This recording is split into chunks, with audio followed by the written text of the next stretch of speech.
It's that time. It is time to talk Tobe.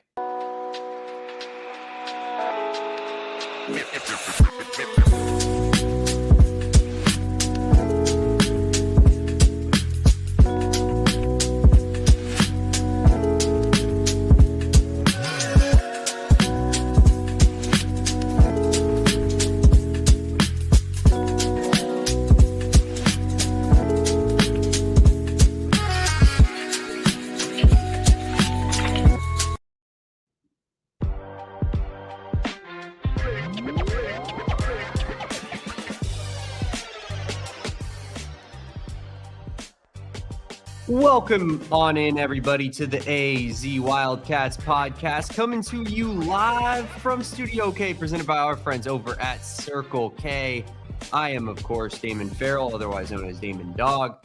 He is my guy, Kevin Thomas, otherwise known as Kevo Post. We are the AZ Wildcats podcast, coming to you live from PHNX HQ 3 down here in lovely downtown Phoenix. Of course, Kevin Thomas wasn't with us last night on the post-game extravaganza, Arizona versus Embry-Riddle, owning this state, Kevin, planting the flag in this state, if you will. And you know, no one gets to take that mantle from us.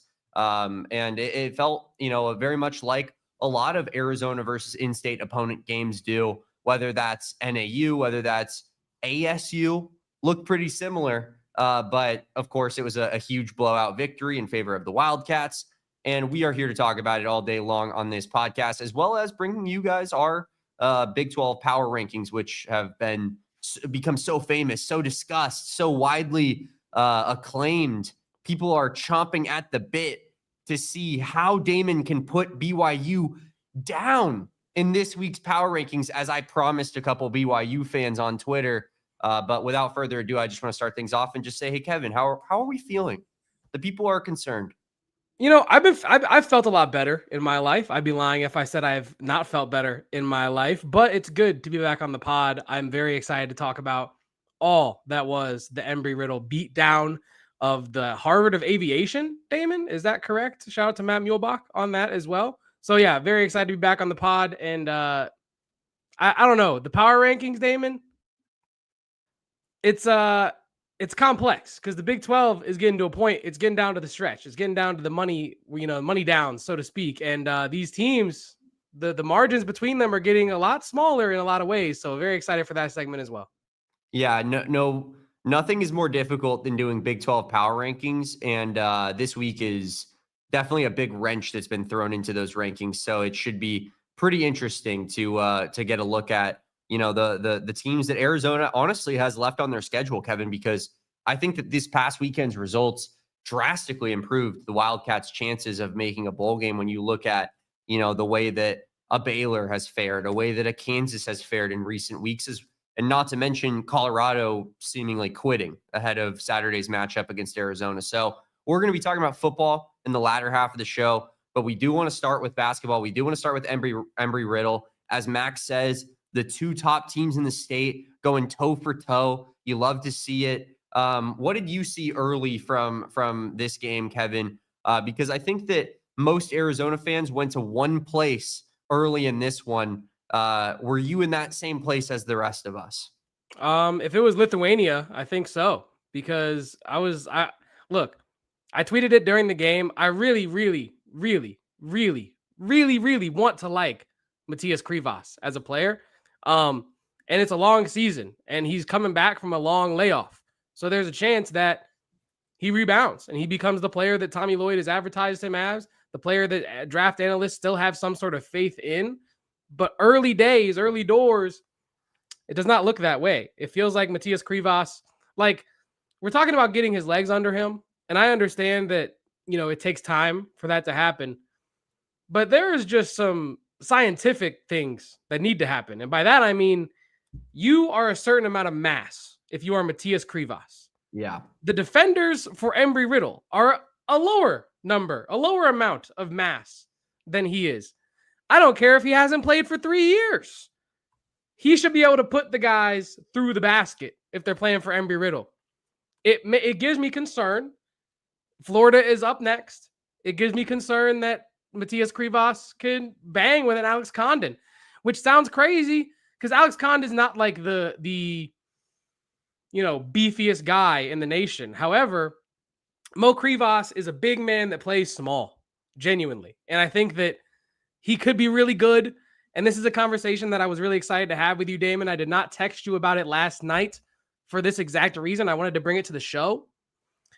He should be an automatic double-double the same way Oumar Ballo was. I actually think Matias Krivas has a dramatically higher ceiling than an Oumar Ballo ever did, right? And you're saying, well, isn't Oumar Ballo like a two-way guy in the NBA now? Like, isn't Oumar Ballo, didn't he go get the bag at Indiana?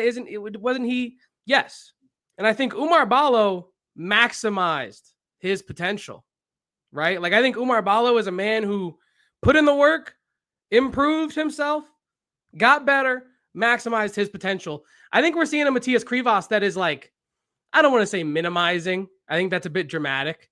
But I think for the effect of what I'm trying to say, Oumar Ballo maximized his potential. Matias Krivas is minimizing it. He could be worlds better than Oumar Ballo, but the mentality is not the same. Do you see any similarities there in terms of like the conversation I'm trying to have there? I think stylistically under Tommy Lloyd, when you're talking about, having that big giant kind of center project, right? Like he absolutely fits the mold because Oumar Ballo was raw as raw can be coming into Arizona, right? He redshirted at Gonzaga with Tommy Lloyd. He came to Arizona and barely played in year one and kind of just earned more and more playing time as he went, sitting behind Christian Koloko. Like I see the comparison.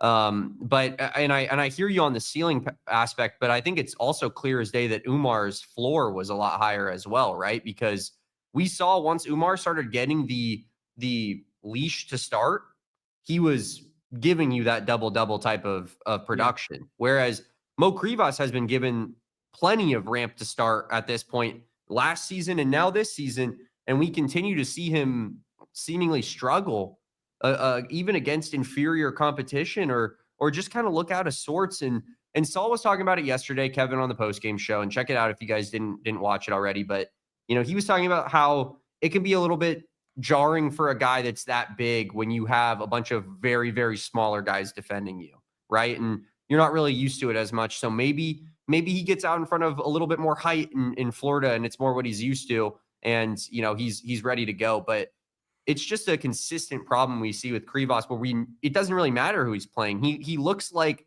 he isn't exactly fully his feet aren't wet in every single game that he plays in. And he needs to round into the game. And Arizona's too good of a basketball program and too good of a basketball team. The aspirations are too high, Kevin, for us to just allow this guy to develop over the course of the season, especially with the non-conference that Tommy Lloyd scheduled. Yeah, I think that's a good way of putting it, right? Like, it seems like he's trying to get his feet wet in every game that he plays. And I think and I was discussing this on Twitter with some people, right? But I don't know how much of him being away due to injury we can blame, I don't know how much of his mentality, right, we can blame on him being out due to injury. I think some of the more, if he was out there playing really well, but missing all his free throws and his touch was off and, some rebounds didn't go his way, I think that then you could argue he's been out for a very long time. And I think that there are some small things that he can iron out. But he was playing like this before he went down with that injury, right? And I think that this is just the Matias Krivas mentality is how can I turn this advantageous post position into a turnaround hook shot? Or how can I turn this into an up and under or something? I feel like Matias Krivas just needs to understand that he is bigger than almost everyone that's going to guard him this year and to use that to his advantage. I said on Twitter, someone said on Twitter that they want him to play like Shaq and just know that he can dominate people and just go dominate people. But that takes a very special level of athleticism and talent that I don't think that Mo Krivas has. Respectfully, we're talking about one of the best centers in basketball history. What? Not against Embry Riddle, though. Yes, I feel like he should be able to look like Shaq against Embry Riddle. Yes, but I think I don't even give a damn if he's Shaq. Can I get Zach Edey? Yeah. Can I just get a guy who understands his positioning and understands his leverage as it relates to his height and his mass in relation to his opponent. Like, I want a center who, if you have someone like a, what was his name? I think his last name was Dahl, maybe Mature Dahl last night for Embry Riddle. He is way too small to be moving Krivas off of his spot, right? So I don't really care how long he's been out. I just need to see a more aggressive version of Matias Krivas for the rest of the year. Yeah, I mean, I think the aggression is a big aspect of it, right? Because it just doesn't look like he's fully like in the mood to just dominate people consistently. And I don't know what else to say other than, Kevin, like this is such a, you know, pressure filled position for Mo Krivas because of who Arizona had at center last season. Because we watched Henry Vasar last season. We know what we lost in the portal. So if Mo Krivas is levels worse than Henry Vasar, that's going to be stark. That's going to raise some eyebrows. And for guys like me and Kevin who have to talk about it every day and analyze this team, like, you're going to hear it a million times because that's the comparison that is apt, right? Like, it's, you know, what is Henry doing in North Carolina and what is Big Mo doing here in Tucson? And it feels like Mo Krivas, like we're still lacking the development aspect of things with Krivas and Tommy Lloyd. Like, as much as Kevin and I are the biggest Tommy Lloyd guys and we have our full trust in Tommy Lloyd, like he do whatever you think is best, Tommy. I can't help but feel that if this team is to have a downfall, Kevin, the downfall is going to be the rotation at center and specifically the Mo Krivas minutes, because I don't have any issue with Tobe Awaka, and I think that guy does nothing but contribute to winning at Arizona. And we'll talk about Tobe here in a second, but man, it feels like that's going to be the downturn of Arizona this season, and we need to see Mo Krivas step up and really provide a scoring punch when he is given his minutes, right? Because that's what he's out there to do. You're 7'2", you're being given tons of post touches. Like, you need to be efficient and make something of that. So I need to see Mo Krivas, you know, like, be aggressive, get out there and have a higher points floor, because I think that's what Arizona needs him for, is to go out there and not just rebound. Like, if we need a rebound, I hope to God Tobe Awaka is on the floor, right? Like, that's the guy I need out there for a big board. Maybe both of them, but definitely Tobe Awaka. But when it like, you need Mo Krivas to go out there and when he's fresh, get you 10 points, get you 15 points in a given basketball game, Kevin. And I just don't know that we can trust that guy has that in his bag right now. I mean, look, like, I really don't even care if Mo Krivas is putting up, like, obviously, to your point, you are correct. Like, he needs to be efficient with his post touches that he gets, because he's going to be fed the ball quite consistently this season. But I just need it to look better. Like, honestly, I need the optics to be better, right? Mo Krivas, outside of Braden Burries, who was being fouled pretty hard at times last night early on especially, he's the only guy going down to the floor consistently. You know what I mean? He's also the biggest dude. And I think you talk about needing a rebound. Tobe Awaka, as soon as that ball touches the rim, zoom, fly into the ball. Fly in here, fly in there with all the physicality, right? Yeah. And look, Mo Krivas, when the ball hits the rim, is kind of, and I mean, look, I'll get to the positives of Mo Krivas in a second, but it's like he's stuck in mud. It's like he's got two cement bricks on his feet, and the man simply is just watching the ball go to Tobe Awaka's hands, and then he catches up going down the court. Damon, I feel like this is where I want to be positive to Mo Krivas, right? Some people think we're hating on Mo Krivas. Some people think we just straight up hate Mo Krivas. I don't hate Mo Krivas. I want nothing but success for Mo Krivas. I would love to be wrong in everything that I've said so far about Mo Krivas and what he can do or what he doesn't do for this basketball team. There are avenues for him to shake the rust off and become incredibly successful. The bar is not super high and unattainable for him. We're talking like 10-10 every night. Can we get 12-12 from Mo Krivas, right? And let everyone else do the rest.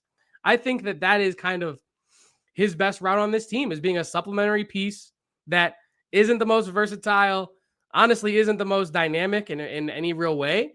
But if he can channel his inner Zach Edey and just simply understand positionally, size, matchups wise, how he can take advantage of opponents, I think Mo Krivas will have a very successful year. Do I think that he has NBA dreams? As Tyler Metcalf said, we all can dream. But I think that, if he can just simply be effective and useful this year for Arizona, that will go a long way for him. He can do that. But right now, early doors, he is definitely not showcased the promise that we were advertised he would show. Someone who has, though, is Tobe Awaka, Damon. Tobe Awaka returns. Thank goodness. We missed our guy, Tobe, the Beast. We got to come up with some crazy nickname for him. He's too good of a player, too fun of a watch to not have a nickname. Tobe Awaka, the man that rebounds like no other man. John Fury and Tyson Fury, the two boxers, the English boxers. I don't know which one of them said it, but no man alive can out rebound Tobe Awaka, right? They're talking about no man alive can knock out Tyson Fury. I say no man alive born from his own mother can out rebound Tobe Awaka. The man is incredible force to be reckoned with. We spoke to him at Arizona's media day about being more assertive, if that is even a possibility for him this year. And this is what he had to say back then. Just be more assertive. I think just be more confident offensively and defensively. I think during the summer and, early in the season, as we go into preseason, there's not really going to be much of a figuring out stage. It'll be more working on my game and trying to see how I can implement that within the offense better. I think when I first got here, there was definitely a buffering period, learning the system, learning the techniques and things of that nature. So now just kind of being able to, be comfortable, be confident, know where you're going. I can kind of move with a full head of steam. This is Tobe Awaka ball, Damon. Go ahead.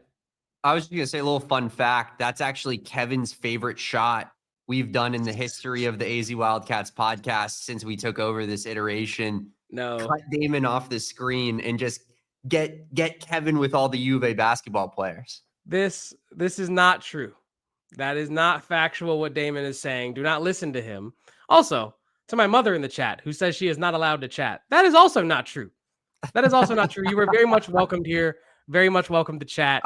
I never said that. I love June's comments. Long story she's referring to is, after the BYU game, me and Damon are absolutely frustrated, flustered, peed off. You know what I mean? Upset. And my mom, who is trying to do the motherly thing and say, hey, it's okay. You'll get him next week.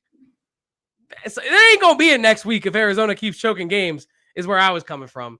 And not to take over this discussion and start talking football, but I will say we're going to get into it in our power rankings. June might have been right about. She might have been right. She might have been right about slow the horses. Like this team might be pretty darn good. So we'll talk about it here in a second. But yeah, let's get back to Tobe Awaka, Kevin. He went out there and he did everything that we wanted Mo Krivas to do, right? I mean, and yes. I know Mo Krivas is not going to Tobe Awaka style take the ball off the dribble and drive to the rack. Like, I don't expect that. But what I do expect is just put my head down and say, these guys are not going to stop me from getting a bucket. And if I miss, I'm going to get my own rebound, and then I'm going to put it up again. And then if I miss again, I'm going to put it up. I'm going to get my own rebound. Like, Tobe Awaka is an undeniable force at times. And that's what Mo Krivas needs to learn from that guy. Let me just ask you this, Kevin, gun to your head right now. Like who starts? Awaka. Well, like if I'm Tommy Lloyd, who starts, or who do I think Tommy Lloyd would start? Who do I think Tommy Lloyd is going to start? We all know that Matthias everybody Krivas. Here and in this chat, we'd all pick Awaka. Yeah, I think Tommy Lloyd starts Krivas. I think that is the way he wants to play basketball. And I think he wants to use Awaka as a changeup. But I also don't think that we're going to see like some rigid, I don't think we're going to see some rigid lineups from Tommy Lloyd. This roster has the most versatility. We talked about it last week of any roster Tommy Lloyd's ever had. He's going to mix it up to the point where in the preseason game, he's just getting Jaden Bradley on the bench, Cole Pete on the bench to mix it up, get some other guys different looks, right? And to what Tobe Awaka said himself, there's no more adjustment period for him. There's no more getting used to Tommy Lloyd basketball. He's been here for a year. He understands it now. And I think when you're talking to Tobe Awaka about being more assertive, as an Arizona fan, you sit here and think to yourself, how in the hell could Tobe Awaka be more aggressive? How in the hell could Tobe Awaka be more assertive? And then last night, you see it. You see it. You see him take a lower opponent in Embry Riddle and say, hey, I've played for a Team USA roster. I'm an underrated guy. I'm the most massive dude out here. I actually have some pretty decent speed on me too. Bet you didn't understand that. I'm going to take you off the dribble right into the hoop. I'm going to cut off the ball, get a pass from, I believe, Dwayne Aristotle and absolutely slam it home.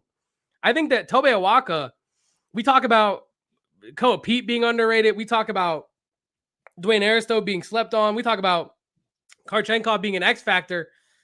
Tobe Awaka might be the most underrated dude on this roster, period. And I know that Jaden Bradley is incredibly underrated, but who is the first person that people say is underrated on Arizona? Jaden Bradley. True. I don't even think Arizona fans understand how underrated Tobe Awaka really is. And that's why I think he's the most underrated. Because I think every Arizona fan is like, put your respect on Jaden Bradley, national media. And hey, I'm a part of it too. Nobody is asking for Tobe Awaka to get credit. You know what I mean? And all he does, show up, be super tough, inject energy into the team, rebound the hell out of the ball, and just beat dudes up. I love Tobe Awaka. That was Tobe Awaka ball. Thank goodness he's back. Yeah, he is incredible. And an underrated aspect about him, Kevin, is I feel like he makes the other center's job easier too, in the way that he beats you up when he gets in there. Because Tommy Lloyd, I mean, I know that we obsess about the starters and who's going to be the starter. And I think that that's like general fan talking point stuff, but really it's going to be a pretty even 20 minute split between Awaka and Krivas throughout the season. That's what we saw with Vasar last year. I think that that's intentional, right? From Tommy Lloyd's standpoint. And I think that Tobe Awaka going out there and just playing at a 200% effort level, doing like, it's kind of the Houston ball method with without the Joseph Tugler undercutting of every layup, but like just the physicality aspect of it. And so I think that he wears opposing teams' big men down. And that's why it almost feels like Mo Krivas, when he gets in there, it should be free lunch for him. Like these dudes are like that third down back. They've been battered and just destroyed by Tobe Awaka left and right. It's like, okay, now they're going up against the 7'2" guy who's going to catch the ball like 3 feet away from the basket. It's time to like actually punish those guys. And so that's where I think that Tobe can help Mo Krivas improve, even though they play the same position. But yeah, I think that those are two of the biggest takeaways, right? Is kind of the lack of production from your one center, and then the other guy starkly in contrast, kind of showing up and showing out in his first real action of the year. And Kevin, I forgot to mention this on yesterday's show, but it was mentioned by Matt Muehlbach on the broadcast. Shout out Matt Muehlbach. And of course, legendary friend of the program, Reggie Geary, who is on the color commentary call, the tied with Genesis Smith for the most guest appearances in the history of the AZ Wildcats podcast. We got to make an actual like notes that we share between the two of us of that ranking, because it's getting to be so many repeats that we just forget. True. And Becky's one appearance away from tying. Like Tobe's one appearance away from tying. We got Evan Nelson. Like a lot of people are neck and neck right here. But of course, shout out the broadcast team last night. 2 great Wildcats. But Matt Muehlbach brought up St. Mary's, Kevin. I believe they went on the road to Ole Miss in an exhibition game and beat Ole Miss by 15 in Mississippi, in Oxford, Mississippi. And Ole Miss has been a pretty solid basketball program. I mean, is Chris Beard not still their coach? I believe Chris Beard is still their coach. Yeah, he still is. I mean, that's a team that has expectations to make the tournament. And St. Mary's went into their building, beat them by 15, and Arizona handled St. Mary's easily, was winning the whole time. I mean, I think if that doesn't show you that this team is just really damn good, then I don't know what will. Yeah. But yeah, I think that Tommy Lloyd, I've mentioned this multiple times. You don't schedule a schedule the way that Tommy Lloyd has laid out this schedule for Arizona this year, unless you think you can handle it, right? You're not going to set your team up to go, what is it? How many non-conference games, whatever. You don't set your team up to go 0 in the non-conference, knowing you play in the Big 12. You just don't do that. This is a team that should be competitive nationally this year, not just in the Big 12, nationally. I think last year it was, can they compete in the Big 12? This year it will be that, but that's not going to be enough to satisfy people this year. You have to go one step further. I think they have the talent to do it. I think when you talk about St. Mary's, that's a really good program. They are a winning basketball program. And I think when you look at Arizona, it's the same thing. Winning basketball program at Arizona. I think that Arizona fans are not. When you play exhibitions, they kind of write it off. And I'm not saying that you should, make grandstands about exhibitions. But what I am saying is, like, don't write off a program just because you're playing them in an exhibition. I feel like it's that simple. Like I said it going into Riddle. Huh? Except Embry-Riddle. Yes. Yeah. I mean, they're obviously. Go ahead and. Yeah, you could pencil in the outcome of that one. But, like, there are obviously exhibitions you're going to wipe the floor with the opponent. But there are also exhibitions that kind of matter a little bit. Like, I'm not going to say that they change the scale of how we think of these teams, but it does kind of inform your, like, day one, thoughts of where the team is at in the moment, right? Maybe not where they're going to be in March, but maybe where they'll be November 3rd for opening night. You know what I mean? So Arizona's in a really good spot right now. A really, really good spot. And I think if they go out and defeat Florida November 3rd, you are talking about a real title contender, right? And, that's not even getting far out ahead of myself, because to be the champ, you got to beat the champ. Arizona has 5 champs on their roster this year, or on the schedule, pardon me. But, yeah. Kevin, now what do you say to Glenn's question about whether or not Becky losing to West Texas A&M in an exhibition matters or not? That's my answer. Next question. I think it's brutal, man. Like, I don't think, because of whatever the timing of the games was and whatnot, I didn't get to come on and talk about it really. But, like, yeah, that was not a good look for Becky Burke. But it's just an exhibition, and she'll have more opportunities to change things. And you pretty much have, like, a mid-major, like, squad going on, right? You do.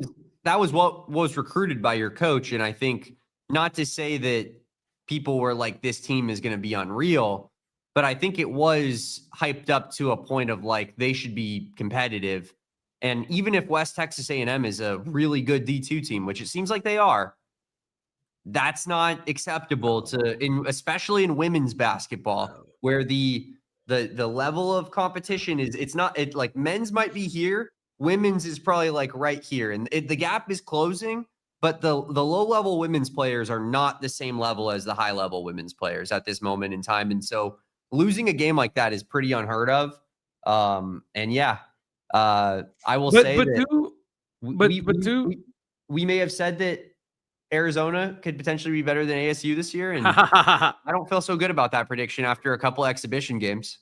I don't either. But to Glenn's, like, actual, I guess, inquiry here,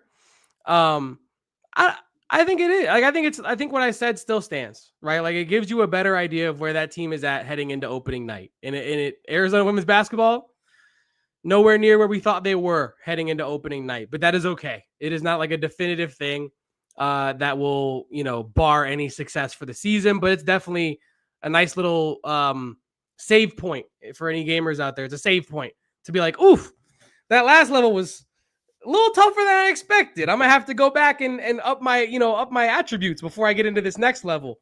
But yeah, Damon, we got more stuff to talk about. We do.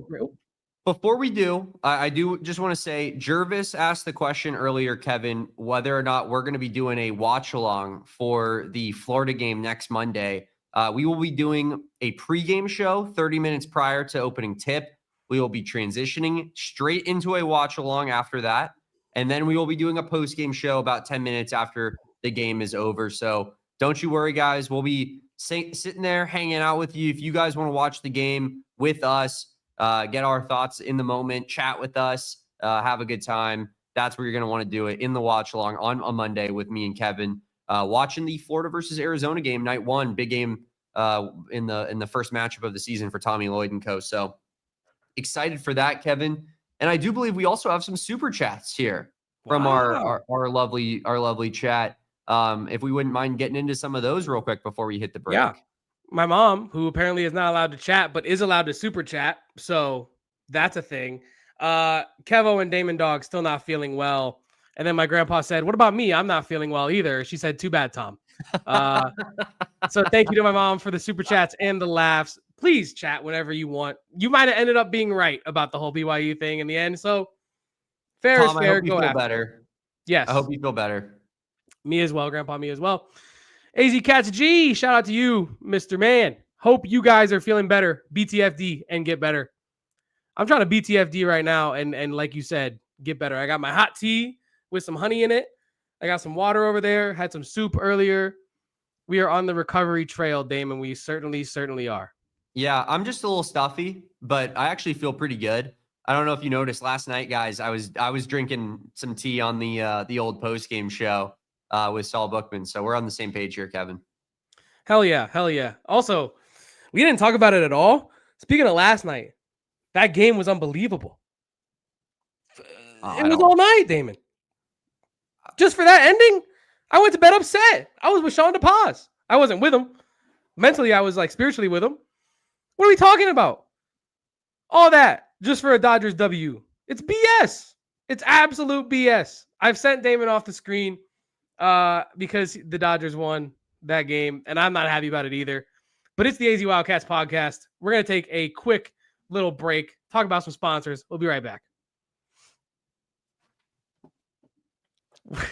Welcome back, Damon. One of those beautiful sponsors is our friends over at Rally House, where it's the go-to stop. You can go into Rally House and get everything you need to rep your Arizona Wildcats, or go to their website, which is at www.rallyhouse.com, and you can shop 39 plus pages, full pages, 39 of them, of Arizona merchandise. I'm pretty sure, and this isn't Arizona merchandise, quite the opposite actually, but we were over here tasked with getting our own Rally House stuff, Kevin. Yeah.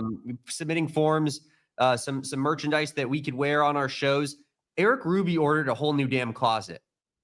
Eric Ruby went through 39 pages of Arizona State and Suns gear and put everything in his cart and asked for all of it. In Rally House, they're so gracious, they're so nice. They brought it all into the office. They said, "Here you go, Mr. Ruby. This is all your free stuff." No lie.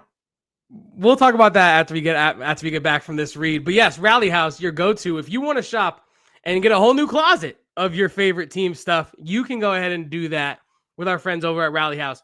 My dog every day reps Rally House. And you're like, how does that work? My dog has a collar that we got from Rally House to rep the St. Louis Blues because I'm from St. Louis. And if you want to represent your team with your little four-legged friend, you can do it at Rally House as well. www.rallyhouse.com today to find your local Rally House shop and shop their entire product assortment online. Check them out. Love our friends over at Rally House, and shout out Rally House for that very generous drop-off they did earlier today. And also, let's talk about our friends over at Arizona Lottery, guys. I know that when it is holiday season, there's nothing better than having a scratcher in your stocking, Kevin. You open up that stocking, you don't expect a whole lot, and then what do you see? Oh my God, a chance to win $100, a chance to win $1,000, a chance to win $100,000. With Arizona Lottery, they have all these options available to you. You just have to go to a location in one of the kiosks, maybe at a local Circle K potentially, and go get yourself an Arizona Lottery ticket and just get in on the season, the holiday season, guys, because there's over $80 million in cash prizes that Arizona Lottery has given out this holiday season. And if you're going to want to get a part of that piece, you can also dash instant prizes from their holiday fast play tickets. And they are made for gifting, whether it's a white elephant exchange, a stocking stuffer, or just because there's always a chance your little gift could be worth millions. Love to play and spread holiday cheer with holiday scratchers from the Arizona Lottery. Play and gift today. We love our friends over at Arizona Lottery, and I can't wait to get in on those holiday scratchers, Kevin.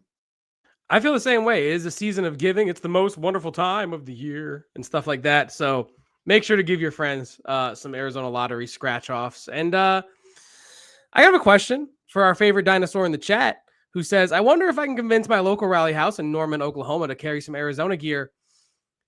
Don't they support winners in Norman, Oklahoma? because the Alamo Bowl went a certain way. And so I feel like you could probably argue, let's get some Alamo Bowl merch in there because you were in the game.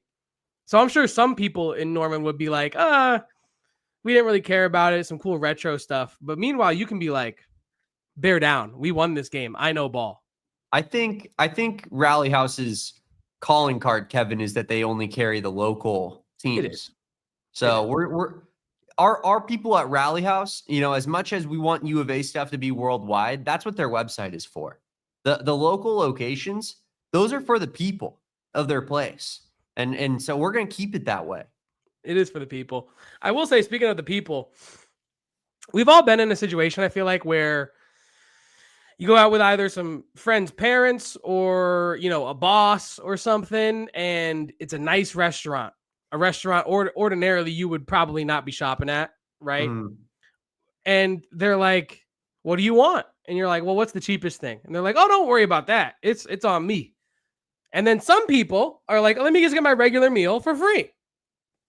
Other people, maybe Eric Ruby, says, you know what? That lobster sounds good. The crawfish also sounds really good. Damn, I haven't had a steak in a while. Can we split a filet mignon? And is that bottle of wine from 1924? I've never had a 24.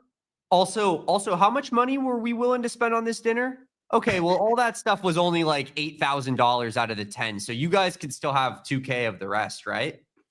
Yeah. Shout out to Eric Ruby, but definitely shout out to Rally House for putting up with us, getting ours while we can. Totally. Kevin, it ended up being not the right size. We're going to exchange it out. The Rally House makes it nice and easy, but I ordered a pristine Mitchell and Ness, Randy Johnson, black Diamondbacks jersey. Wow. And may I just say that the quality of that jersey is just unbelievable. Rally House has tip-top stuff, but let's get back into the basketball. Real quick, one more thing on the Rally House. Yeah. I didn't think big enough, Damon. I know. That's what I told Eric in there. I was like, I'm sorry. I went with one thing because I was trying to not be greedy. I was trying to be like, thanks. Shout out Rally House. Yeah. The people, like, you guys are the best. Let me just get my one expensive jersey and call it a day. And meanwhile, Eric Ruby's like, let me see how much I can get away with and what they will send. And apparently, That's right, by the way. You don't miss shots that you don't take. And we missed all our shots because we didn't take any damn shots, Damon. We didn't get any 100%, shots up. 100%. That's not the Dion Waiters mentality. It's not the Ivan Kharchenkov mentality, Kevin, because we got to start talking about this guy, this absolute Russian, German super soldier built in the lab, 6'7", physically, like, already looks like a grown man. Was playing grown man basketball already at the ripe age of 17, 18 years old. And now he's here in Tucson. And Kevin, he just continues to look as polished as you can possibly be. And Saul and I were talking about it yesterday on the show. Like, I feel like when you get a international prospect, it pretty much either goes one of two ways: the Henry Vasar way, the Mo Krivas way, or the Ivan Kharchenkov way. And that is to say, you either get a project player who has insane athleticism, intangibles, things that you just can't teach, right? And you say, oh my God, this guy's gonna be a star, but it might take a little bit of weeding out. And I think that Henry Vasar, for example, surprised all of us because we thought he was going to be more ready to go than he was. But we saw in year 3 with Henry Vasar the flashes that we were hoping for immediately, right? It just took a little bit longer. He was more of a project player. He wasn't ready for the college game yet. It moves fast. It's different. And then you have the Ivan Kharchenkovs, the guys who played at Bayern Munich, the guys who played in like the Champions League format of what is international European basketball. And this guy looks like he has been made for this moment. He doesn't look any bit too small. He doesn't look any bit, and that's not a physical, I'm talking about mentally. And he doesn't look like he's out of place at all. It looks like he's very comfortable and truly, Kevin, like he might be a piece that is way more pivotal to what Arizona is trying to do in the 2025-2026 season than maybe what we even expected going into the year. I'll say this much. As a man whose laptop is currently dying live on the show, I will get this Kharchenkov take off, and then I will swing it back over to Damon to grab my charger quite swiftly so I can continue doing this great show with Damon in the chat. But I love Ivan Kharchenkov so much. Ever since I set eyes upon his game, I was struck with like what is actually wrong with the man's basketball game. Why was he not getting more minutes overseas? Because the reason he gets to America, and this is the problem with the whole G League thing, right? Is that like the reason he gets to America is because he wants to make the NBA. How do you make the NBA? Showing your talents. How do you show your talents? You get a lot of PT. You get a lot of playing time. He was getting some playing time at the really high level over in Europe, but not enough. So he comes over to America, comes to Arizona. What other teams are interested in him? Doesn't matter because he's in Tucson now. And and some people are like, well, he might not play a lot this year. BS. I fight back on that. The man is not going to fly halfway across the globe to not play. He could have stayed in Bayern and not played. You know what I mean? So I say all that to say this. I think Ivan Kharchenkov is a lot closer to like a guy that can change the season for Arizona than he is a project player. Like, I think that Ivan Kharchenkov is a lot closer to like a one and done than he is like a 4-year guy.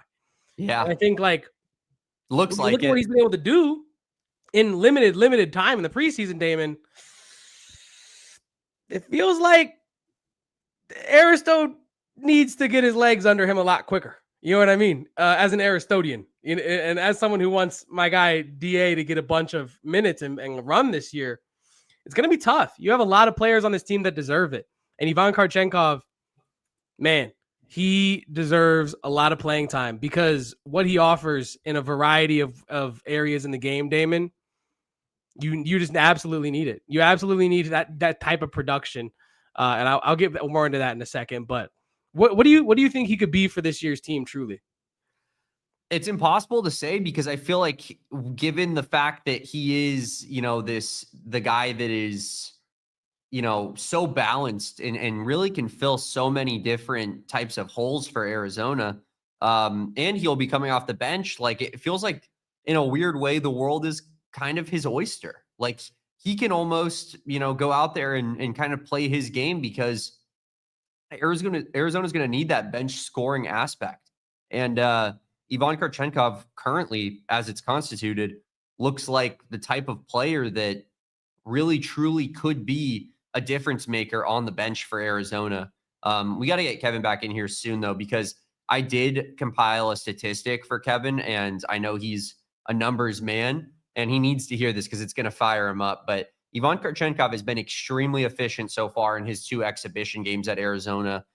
He has averaged, I believe here, 13 points per game, Kevin, in his 2 exhibition matchups, shooting 71.4% from the field. 10 of 14 from the field to be exact, was really good at the free throw line, really good at forcing free throw attempts in his last game. And he just looks, like you said, like he might be way more of that kind of one and done 2-year player than a guy who stays for 4 years to really, get acclimated to the college game before he goes professional. But Kevin, this statistic, I know a lot of people, they use the per 36 statistic, right? For basketball players, a lot of times guys that are not starters to signify, what their numbers would be if they were playing starter caliber minutes. Well, Ivan Kharchenkov, Kevin, in per 36 stats is averaging 23.4 points per game through the first 2 exhibition games, essentially just going out there and just, getting the rock and just scoring it at will. I know that it's Embry-Riddle. I know St. Mary's is legit, but I know that it's Embry-Riddle. But you got to love the efficiency and also just kind of it's cliche, but the killer instinct. This guy's playing his first action of United States basketball, and he wants the ball in his hands, and he wants to take these shots. I think like when I'm looking at Kharchenkov and what he could be for Arizona this season and that efficiency that you're referencing, I think he's just playing basketball. And I think like we're talking about Mo Krivas, and I'm not trying to like compare their 2 contexts because Mo Krivas, like we've already talked about on the show, was out for so long. Yeah. Now I'm not trying to like shame him by saying, oh, look how ready Kharchenkov is. I'm just saying that when you have a player that has played a high level overseas, they're not worried about like getting acclimated. You know what I mean? Like it takes time for that to happen, but Tommy Lloyd runs a very like mix of American, European, pro amateur style of a system. Like it's not hard for a guy like Ivan Kharchenkov to come in, fill in a spot and play. And I think like as physically ready as he is, as IQ wise ready as he is, very excited for what he can contribute this year, Damon. I think that efficiency that you talk about, like he's so ready for this level of basketball that his ceiling is kind of unknown. And so is his floor in a lot of ways too, because like, but it feels like his floor is really high. Yeah, but I'm saying like just how high? Yeah. Because like his floor is probably realistically a lot like lower than we think it is. We just haven't seen him against like real comp yet. But you say like, and like you said, St. Mary's is a good program. Embry-Riddle, we're just going to write that off. But like the ways in which he's impacting the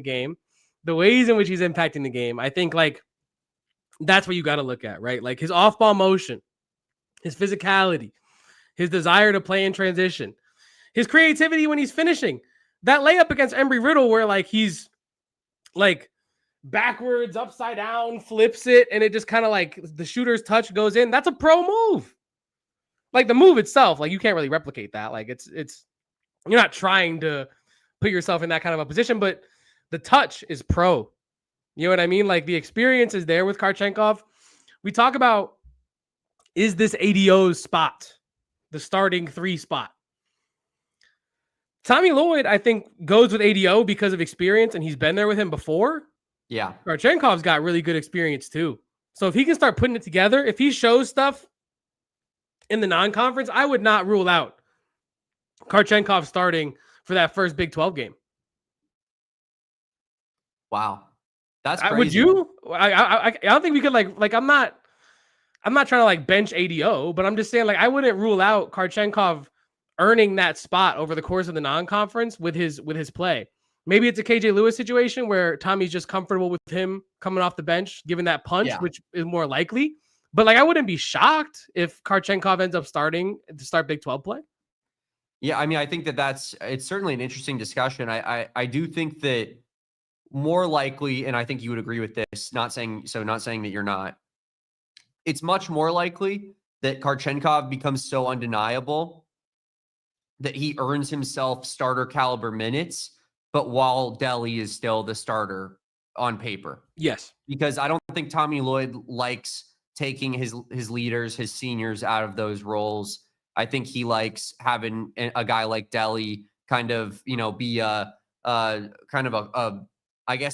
calmer of sorts, for lack of a better term, on the floor and just be steady instead of having another freshman out there, right? Because you're already expecting so much out of a Koa Pete and out of a Braden Burries in particular. So I definitely think that there is an opportunity for him to earn like starter caliber minutes though. And let me just say this, Kevin, and this is kind of my last thoughts on the Kharchenkov discussion, but I think that it's telling. You're gearing up for Florida in a week. It's going to be in Vegas. It's going to be in a big arena. It's going to be a huge game, the biggest profile college basketball game of the year to start the season, right?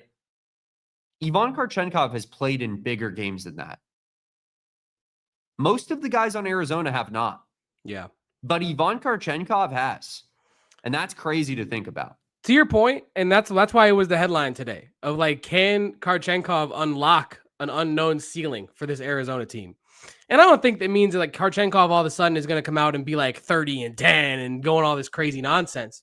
But when you have a player who's quote unquote been there before, and by been there before, I don't mean at college. I mean like just in any big game. Kharchenkov has been there before. And I think like to win a national championship, you need guys that are ice cold when the moment hits, right? You might not be able to find a more ice cold athlete than like a Russian German guy. You know what I mean?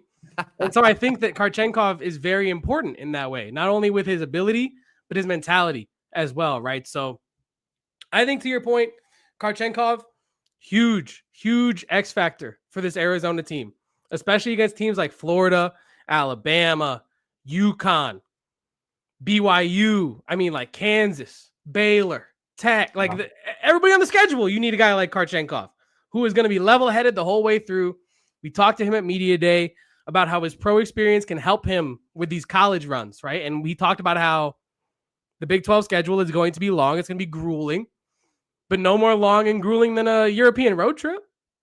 Yeah. It's probably going to be more, he's going to be more pampered on this road trip than he was over there, probably. So I feel like, go ahead. The big difference is that in Europe, you could go from the entire continent across, and it's still not the same difference as Tucson to Morgantown on a Tuesday night, you know? No, true. But I'm saying, like, he's not, no, you're right. And I think with that's that like adjustment, Germany to Baghdad, like that's like Germany to like the Middle East distance wise. Yeah, no, it's crazy. Isn't Texas like bigger than all of the UK or something? Oh, it's not even close. You could probably fit 10 UKs inside of Texas. It's crazy. And then they want to call us lazy for not traveling. You just don't get it. Yeah, but real quick to summarize that, because we do got to do our power rankings here. Kharchenkov, he could totally be the X factor for this Arizona team. He could take them from what, like Sweet 16, Elite 8 range to Final Four national title range if he comes through off the bench in the ways that he is capable of doing with the efficiency, the physicality, the IQ, the motion that he is. He's got motion, twin. He's got motion. I don't know what else to say. Before we go to power rankings, Damon, I wanted to say, I wanted to address Heath's comment, who says, you guys need to chill on Krivas. He had 9 and 7 in 10 minutes. He had 17 boards against St. Mary's. He doesn't have the motor that Tobe does. So what are your expectations? 15 minutes bashing him is crazy. And, I do think we've put a bit of a microscope on Matthias Krivas, right? Oh, and yeah. I think that's, Heath might say it's crazy, but I think it's fair considering what you lost in Henry Vesar. You know what I mean? I think that it's fair considering that is one of the more high leverage positions on this year's team. It's one of the more positions where you don't really know like who your best guy is there if everyone's playing to their highest potential. Power forward, co-Pete, center. If Krivas and Awaka are going to be doing a battle all year, small forward is actually the position that you have the most question marks because, we just talked about Kharchenkov versus ADO without even mentioning Aristode, right? So those positions are high leverage. Those positions, high variance. The expectations for this year's team are also very high. So there's not a lot of time, room, margin for error with Matthias Krivas. He's got to figure it out before Christmas. You know what I mean? Truly. And I think that's a fair thing to give him. Giving him till Christmas to be like, get his feet under him, really show us what he's got. And I think that what you say in praising of Krivas, Heath, is fair, right? Like he gave us 9 and 7 in only 10 minutes, 17 boards against St. Mary's. That's a massive number. I want to see more of that, right? And I want him to see him do it against Florida. I want to see him do it against UConn, right? These teams that are really going to challenge him, because so far none of these teams have really challenged him. St. Mary's is a giant team, very good at rebounding, right? And you did not have Tobe Awaka to help you. So that is a genuinely good performance from Matthias Krivas. And I still think he can be very productive. He can be very positive for this Arizona team. But I think that there is a lot of, if he fixed this, he could go from here to here. If he fixed that, he could take Arizona from here to here. So I just want to see him work on those things. And I think that these are things that we've seen with Krivas throughout his whole time at Arizona that are just kind of getting frustrating and a little bit old, right? I don't want to see him being passive under the basket. I don't want to see him being glued to the floor on a rebound when Tobe Awaka is out there just because he knows Tobe is going to get there, So these are some things that he's got to work on. He's still very good. He's still going to be very productive for Arizona. I don't know if Damon feels differently, but I don't know if we bashed him. But I do think we are highly critical and we do have a microscope on him. Damon, do you feel differently? I do not. We got to get to break here on the AZ Wildcats pod. Sorry, Zach. Finish out this discussion on the other side.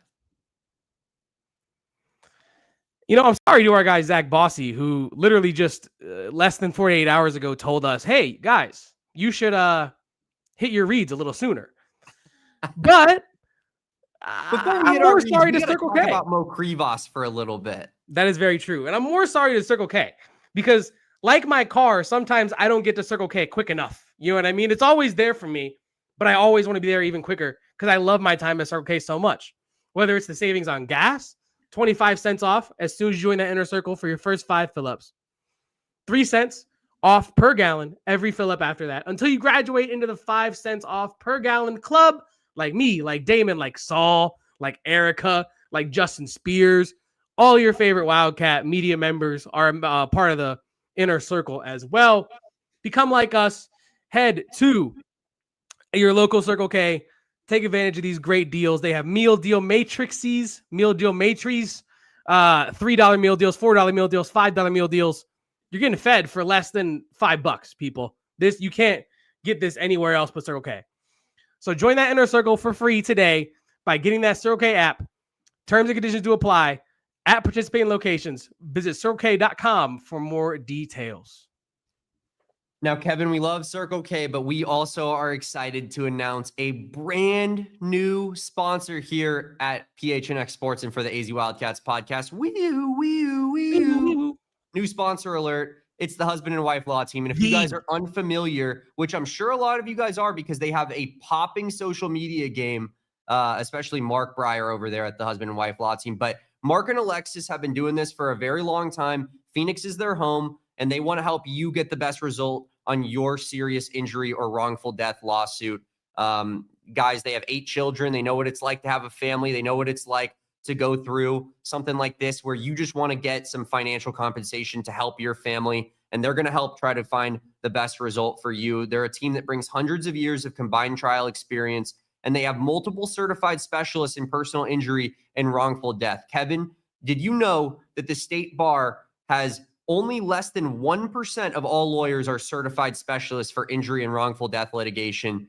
And Mark and Alexis Breyer and their law team are in that 1%. They have those certified specialists. Wow. Obviously, no one can guarantee you results, success in a trial, right? It still has to go through the entire litigation process, and the outcome of a legal case can't be determined beforehand. But they do promise that they are proud to make you and all their clients, when it comes to their relationship as a client, that you can cancel their fee agreement at any time for any reason. You'll receive at least as much in your pocket as they receive for their fee, even if they have to reduce their attorney fees to do so. You may speak with one of their lawyers as often as you choose about anything you want to discuss, and you have the right to trust that we, as your lawyers, will tell you both the strengths and the weaknesses of your claims so that you can make informed decisions. If you've had a serious injury, call the husband and wife law team first at 602-783-8841 or visit their website at husbandandwifelawteam.com. I'm going to say that number one more time, 602-783-8841, or visit that website at husbandandwifelawteam.com. Let them know that your friends at PHNX Sports sent you. And that was me writing it down so that I don't forget that phone number that Damon just read out for the husband and wife law team. Damon. As Max said, the GOATs, the absolute GOATs. If you haven't seen this social media game, Kevin, I've been telling you guys in the producer den about this social media game for months now. I've been showing you the videos. I've been showing you Mark Breyer doing his Kesha TikTok videos at the 8 a.m. Friday morning meeting. Oh, I showed you him doing the 6-7 at the Friday morning meetings. He's electric. If you don't know this song, you are too old. 6-7. That's the husband and wife law team guy. That's him. Yeah, you're damn right. But yeah, it's been a great show that we have already gone an hour in on. So if you have made it this far, leave a like, put something in the chat, drop what you had for breakfast, or if you think Mo Krivas is going to make it to the NBA or something in the chat. I don't know. But to wrap up today's show, Damon, we do have our Big 12 football power rankings on a Tuesday this time because I was not here to talk about it yesterday, and we did not have a live show yesterday except for a post game that I was also not a part of. So, do you want to start or should I start? Yeah, I mean, we'll just do what we've done the last couple of weeks. We'll do each 4 teams at a time, and it'll make the start of it really easy, right? Because I'll start first with my bottom 4 teams. We got a little bit of movement this week, Kevin, because I think Colorado just quit what we saw on Saturday. We saw Colorado quit against Utah. They sound like a team that's quit. They look like a team that's quit. You have Warren Sapp kicking over pylons with his mohawk on the sideline. Somebody said that was a ritual he does before every loss. That's pretty great. But And then, of course, you have, in all fairness, Dion is picking up the pylon. In fairness to Dion, which, you know, he doesn't have to do that. So that's kind of a cool move. But his coaching staff is a disaster. And because of that, Colorado moves down to 15. And now we are in the territory, Kevin, of Arizona cannot lose this game to this team. Like, they cannot do it.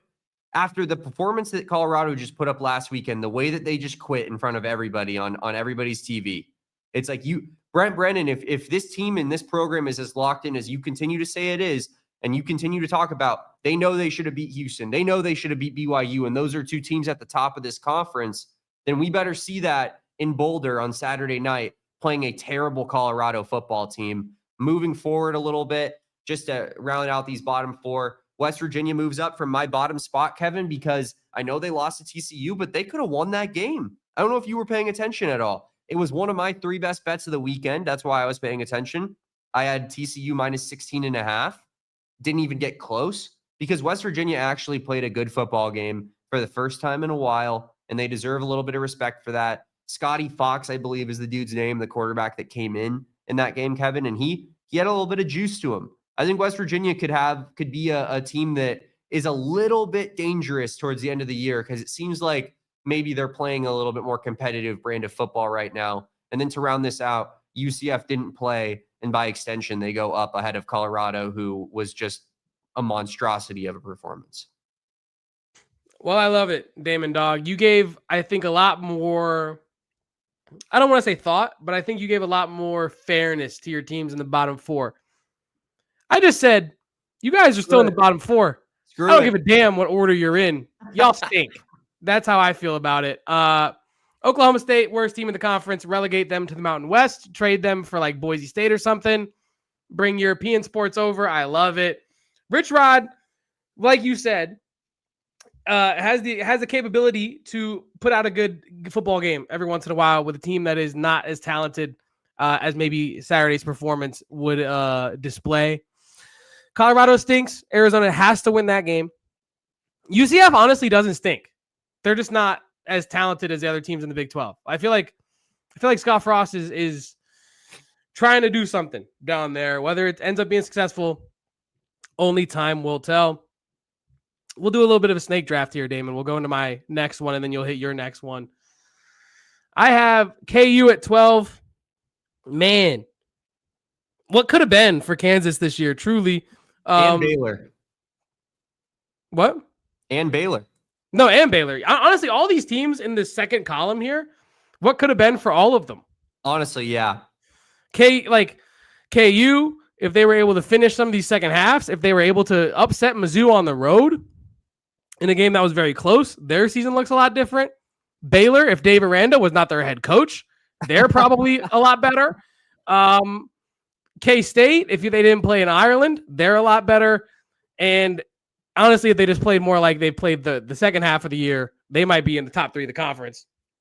Arizona, I mean, guys, these losses are aging like 1924 Rally House wine. They're aging beautifully, right? And I understand why Eric Ruby would want to buy that wine because it is aging really, really well with losses to BYU and Houston. We're going to get to those teams in the top 4, spoiler alert. But Damon, what do you got? Yeah, I mean, I'm in a similar spot as you, Kevin. We have Kansas and Baylor in the same spot, both just taking free falls from what they've been for a good portion of this season. I have Iowa State moving down because I know that they should have probably beat BYU. I think you could say that about a million teams that have played BYU this season, but they just, I don't know, man. Iowa State just continues to, they find ways to lose games ever since they played Arizona. And because of that, they're moving out of the top half of my conference here until that they prove that they can get it back on track. Arizona truly broke Iowa State. Shout out Mike Luke on that one. But yeah, as far as Arizona goes, it's you know, I know it's Arizona was on a bye week, but as you said, Kevin, these losses look better and better by the day. Houston just only lost to Texas Tech. You know, you look at BYU, haven't lost yet. Probably gave BYU their toughest matchup of the entire season of any team thus far. And they're on the front track to make the college football playoff right now. And you should have beat those guys. So I hate to be like the good loss police and be like, well, Arizona's actually up because they should have won a couple games, but it kind of feels like that's why they deserve to go up here. They have 3 losses. They're 1-3 in conference. It's not a good conference record. It's actually really bad, but 2 of those games, they could have gone differently. And if Arizona was 3-1 in conference, 6-1 on the season, we have them in the top 4 right now, and things would be insanely different. So I think you got to. I might have them at 1. You might. You actually might have them at 1. And so we got to respect. We got to respect the. I think the way in which they've played, the context of the games. You can't just look at the box score or look at the win-loss record and say, oh, well, this team's 4-3. They suck. Like, you have to contextualize things. And speaking of contextualizing things, Kevin, I don't know if you happen to tune into the PHNX Sun Devils post-game show. And unfortunately, you know, and shout out my guy, Saul Bookman. I was able to mess around a little bit with him about it yesterday, but Kevin, he doesn't truly care. I don't think to the level of me and you, the way we've been putting out graphics all season long, the way people have been trying to dunk on us week after week, day after day in our mentions, searching up, you know, going to Damon Dog's Twitter profile, searching up ASU in his search bar, typing in Damon Dog : Levitt. What has this guy said about Sam Levitt so we can go clown him after he put up 26 points against Texas Tech? Like, I mean, it's been unbelievable this whole season. I'm in the PHNX Sun Devils postgame show on Saturday, Kevin, and we're doing the thing again where we're talking about how the season is not a failure despite a 3-loss record halfway through the year. And it turns into, Max was there, he remembers, it turns into, you would kill for our football program. Now, give it like 3 months, bro. Now, well, fair. I would kill for Kenny Dillingham. But let's be real about the football programs for a second. You guys have 3 losses. We have 3 losses. And Kevin, if you truly want to dissect those losses, one team's losses are significantly better than the other team's losses. So for someone who to sit on their high horse with a 5-3 record, I think is so insane. And speaking of, let's get into my next crop of teams here on real quick on that. Yeah. Don't tell me I would kill for your football program when we have more wins all time versus your football program. That's all. We can continue the power rankings now. But this is the crux of the entire issue that me and Kevin, our battle that we've had all offseason long, is this idea that we are the next big college football program. We are the next Clemson popping onto the scene. We are the next, you know, like one of these schools that kind of comes out of nowhere, Oregon, who was terrible forever and then all of a sudden just starts being good at football and is a power program. But you ain't. Yeah. You're Arizona State. You had a really good season. How many times do we have to do this as programs for us to realize that sustained success is really, really, really difficult? And if it happens, if you get that guy who can get sustained success, he's top candidate for Louisiana State University the second that the job opens. Or if he doesn't get it and Dan Lanning does, he's number 1 for Oregon, which he actually has a tie to. So I don't know, Damon. It's like, we'll get back to the power rankings in literally 30 seconds. But like, it's like Arizona State fans have done this thing all season where they move the goalposts and, you know, first couple weeks it's, well, we're not playing very well, but we're still going to win the Big 12. And then that kind of gets taken off the table. And it's like, well, we're not going to win the Big 12 or the national championship or have the year that we told you we were going to have or get any of the awards we told you we were going to win, but we're better than Arizona. I thought you were Alabama, my friend. I thought you were big, rough, and tough. I thought Sam Lev was about to take over the conference. I thought that Kanye Udo and I don't know. Who? Shimon Mateer were about to, like, I don't know, dude. I don't know. I just thought that based on the way, let Arizona State fans tell it, right? Kenny's never leaving. This is the only job that Kenny would ever have, which, to be fair, there's probably maybe one or two other jobs for a stupid large paycheck that Kenny Dillingham would leave Arizona State for. LSU. But those jobs might be out there, and they might both be out there this cycle. LSU, Oregon. You know what I mean? So I don't know, man. I just, what I'm really trying to say is, if Arizona State fans just gave it like 3 months on some of these takes, they wouldn't have these takes. So before you're like, you would kill for our football program, even though we have the same record and our coach might leave, but we don't think he's going to leave, you'd still kill for our program. And it's like, okay. I don't, maybe you feel differently, but like, I don't think Arizona fans, when Jed Fish went to the Alamo Bowl, were like, you guys would kill for this last half season that we've had.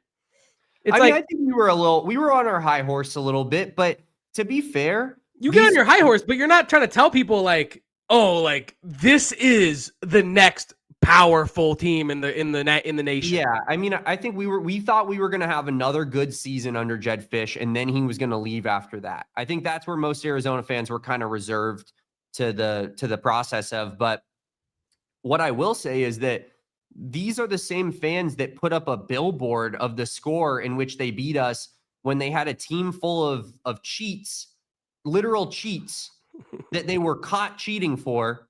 And we had a team that was ravaged by COVID because the Pac-12 was the last major conference to get up and running. So all of our most talented players transferred to other conferences. So we lost all of our talented players. They only kept theirs because they were paying them under the table back before that was legal. And then they put up billboards to brag about the score of that game. Like, I think that Arizona fans were braggadocious in the Jed Fish era after we beat them 59-27 or what it was, 2 years ago. But that was almost a product of the way that these guys were acting like they just dominated the entire football rivalry for 50 years because they won 5 in a row. So, I mean, I don't know. All of it's a chicken or the egg argument. And I think that you could probably be an ASU fan and sit up here and find a place. Well, no, it actually started with this time when this happened. Yeah. But I will say that when it comes to me and Kevin doing our jobs and having to discuss, what we see in this conference, like all I said was, I don't think Sam Levitt is the guy who can take you to the success that you had last season because he doesn't have Cam Scadaboo by his side this year. And Kevin, I was freaking clowned for it. Now, Kevin, I have some statistics for you, actually, if you don't mind to hear them regarding Arizona State's offense. And wait. Should we save them for the Arizona State part of the power rankings? Because I'm excited for mine. Well, that's what I was trying to transition into. Okay, so yeah, perfect, why don't you go into my next 4 teams here for my power rankings as we continue to snake it. And I got TCU moving down a couple of spots after they maybe could have lost to West Virginia. They did lose to Kansas State a couple of weeks back by blowout fashion. I just think that they're not playing the best football right now. I don't think that things are going all that great in Fort Worth. Kansas State, they figured it out, Kevin. I believe in Kansas State again. They're killing teams. They're beating teams that are, kind of in the middle of the pack of this conference by a wide margin. And I think that they've shown that that Arizona win that Arizona got over Kansas State was very, very respectable when it's all said and done. Because I was talking about it with Eric Ruby before the show. Go look at Kansas State's schedule and then take out the non-conference. And that is a damn respectable football team. Kevin, they're 3-3 in conference right now, and they've lost those 3 conference games by a combined 10 points. 10 points combined in those 3 losses. They're a good team. And so, yeah, I respect Kansas State. And then I got ASU moving down to 6. Womp womp. In large part, this is because of they're going to be without Sam Levitt now, Kevin. Yeah. And that's the other aspect of this is Sam Levitt is now hurt. Jeff Sims, the worst quarterback in college football, is under center. The GOAT. Presumably for the rest of the year, Sunday Sims. And yeah, I all of a sudden the Arizona ASU game, if Sam's still hurt, I might even favor U of A if Jeff Sims is starting. Genuinely. No, yeah, I'm hearing you. I just think that reality is hilarious. Coming into the season being like, dude, I need that. Territorial Cup. Do I need that, Kevin? In the Territorial Cup, Arizona comes in favored like -2.5 over ASU. Please inject that in my veins. But Yeah, I mean, and then I have Utah at 5. They beat a nobody nothing team. I don't really care. But Kevin, to get back to this stat that I was going to give you in regards to my Sam Levitt discussion. So I believe it was last week they beat Texas Tech. They stormed the field. They scored 26 points, which of course we all know is what an offensive performance. You put up 26 points in a college football game. I mean, it's pretty much prime Joe Burrow at LSU. Yeah, stop the presses. So I was being, called every name under the sun by ASU fans for my horrific take that Sam Levitt can't carry you back to Big 12 championship level team, back to a college football playoff without Cam Skattebo, without last year's magic. ASU now sits at 5-3. Their offense, Kevin, nationally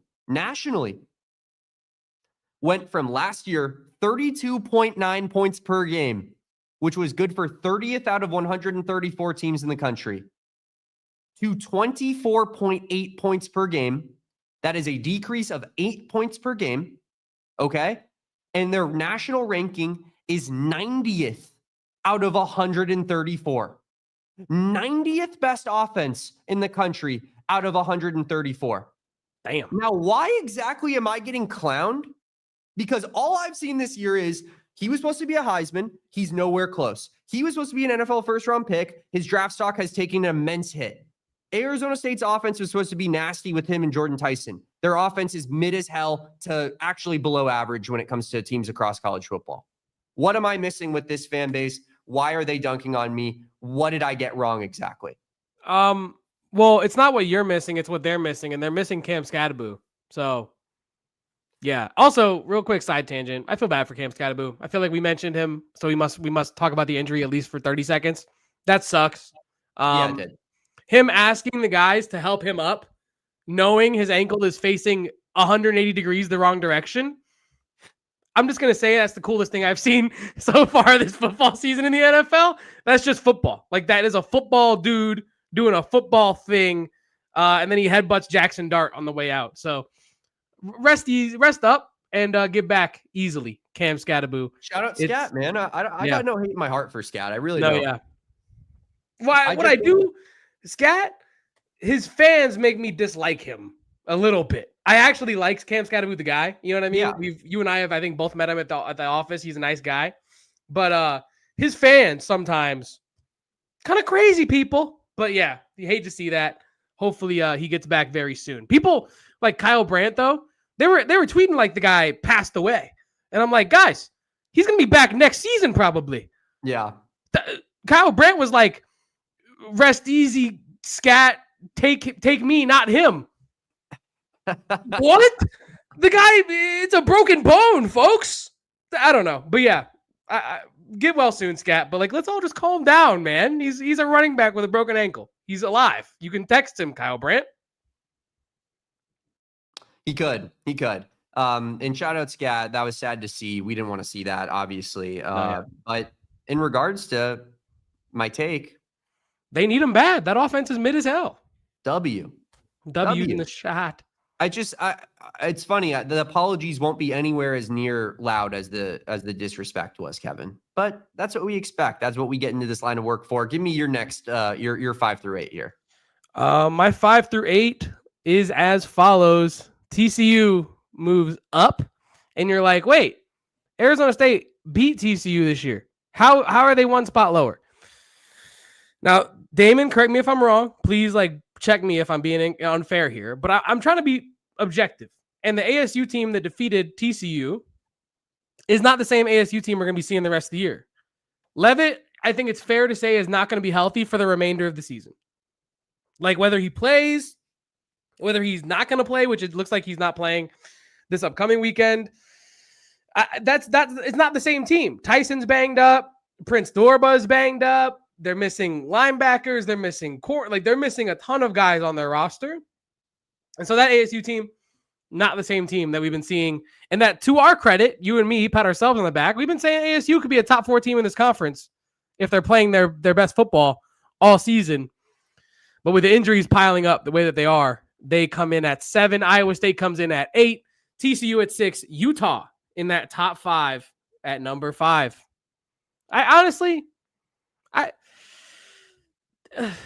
You know, that's how I feel about those 4 teams right there. Like, if you told me that Utah finishes the year really strong and their only losses are pretty okay losses, like I'm not too mad at Utah. I feel like the real, like you've talked about this at times this year, Damon, where there are tiers in this conference, and we've discussed like changing our power rankings to power tiers, which we might do next season. Who knows? But I do feel like there's a strong top 5 in this conference. 6 through 9 is like, you guys are good.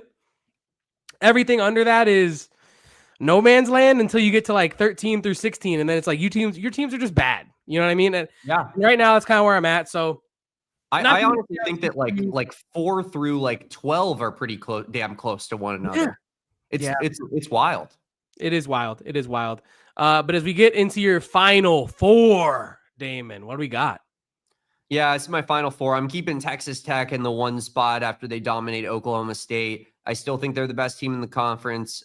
They get Baron Morton back this week, Kevin. They'll be playing Kansas State, which, to be fair, and pull me off the screen for a second, Texas Tech, the most Texas Tech thing they could possibly do would be to lose to Kansas State. Oh, man. And the most Kansas State / most Big 12 thing that could possibly happen would be Kansas State being the team they were supposed to be before the season against the team that is the favorite to possibly like make some noise in the college football playoff if they potentially get there.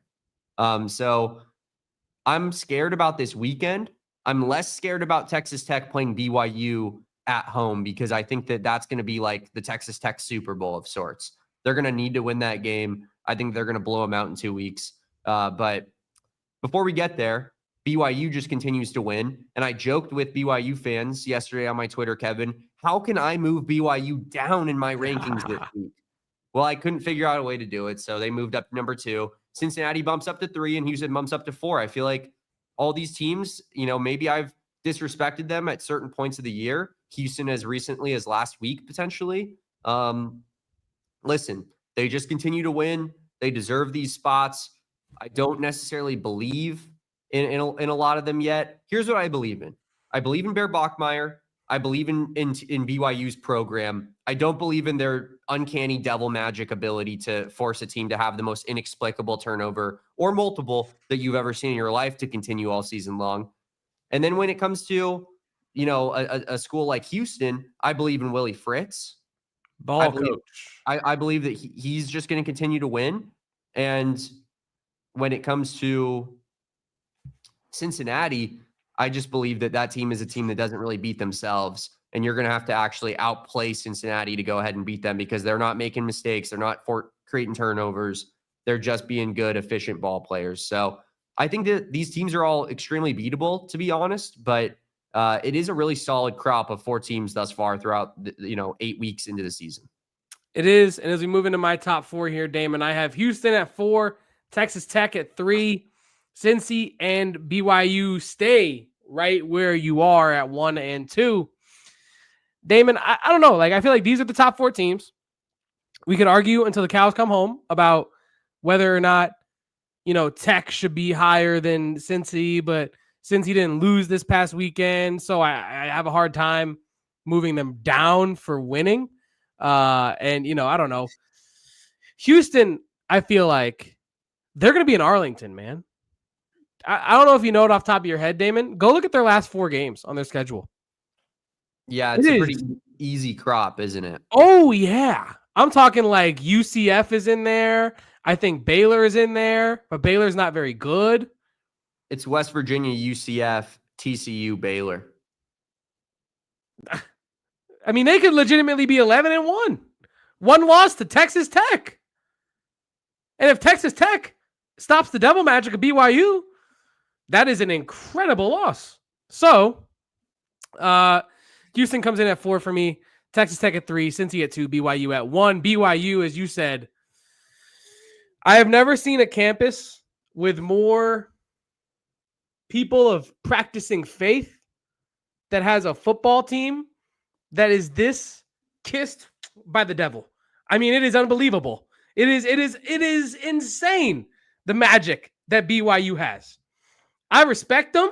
I really do. I'm not trying to say that like they're only winning because of lucky magic. That's not true. But these, like, you and I have talked about it all year, man. If there's a loose ball, if there's a 50-50 call, if there's a 50-50 ball, it's going to the Cougars. Yeah, every single time. And so for that, they got to be number one. I just don't know how. I mean, they actually deserve more love in the AP than they're getting as well. Totally. BYU just keeps winning. It's we're all level with BYU fans. I think their AP poll ranking is despicable. The AP poll in general it's getting really bad. What are you supposed to do other than win every game that you play? And so when it comes to BYU and their record and what the poll should be, I think they should absolutely be higher. But when it comes to my power rankings, I contextualize each one of these games. I am actually watching like 80% of Big 12 football games. It's impossible to watch all of them, but I am genuinely trying my best to watch all of these teams. And I come away with what I see from when I evaluate these football teams. And when it comes to BYU, I'm not walking away overly impressed after every BYU game. I'm walking away going, Bear Bachmeier sure is pretty fucking good. You know, as I cuss on the over because we're in overtime. Hell yeah. But like, I don't sit there and go, man, like this team is special, which to be fair, like about Texas Tech, I kind of do. When they're firing on all cylinders, I'm like, damn, dude, they got some real talent on this team. Like talent that can make noise in the college football playoff potentially. I don't know if BYU has that this season. Now, when Bear Bachmeier is a upperclassman, when he's a redshirt sophomore, now let's have a discussion. Because I think that guy will be good enough at that point to like carry you on his back. Yeah. But as of right now, I just think BYU is a really well-coached team, a team that doesn't make mistakes, a team that puts themselves in positions to get lucky, but then gets that luck on their side consistently. I do expect Texas Tech to beat them in a couple weeks, but we will find out, Kevin. And that was Bachmeier, like you said, right? When he's an upperclassman, he could end up being like American Thai Cam Newton or something. I don't know. Is he Thai? American Thai, yeah. Like he's a mix. It's like Corbin Carroll. Yes, actually, yeah. Damn. Yeah. I want to not like this kid. He's really hard to dislike. He is. He's just really a beast.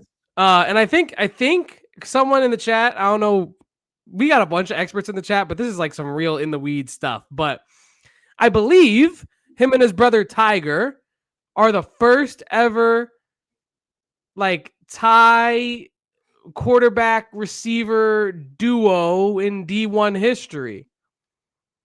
I think. I don't know.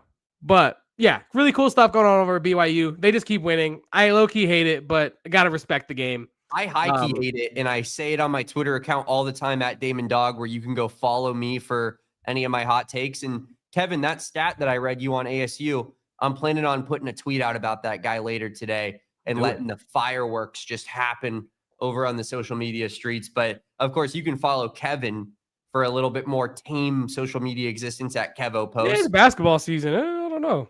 Yeah, I mean, we'll see. You might tweet something BYU fans get offended about. It's not too difficult to make that happen. But hey, AJ DeBanta, that man's a Celtic, so I'll watch my criticism on him.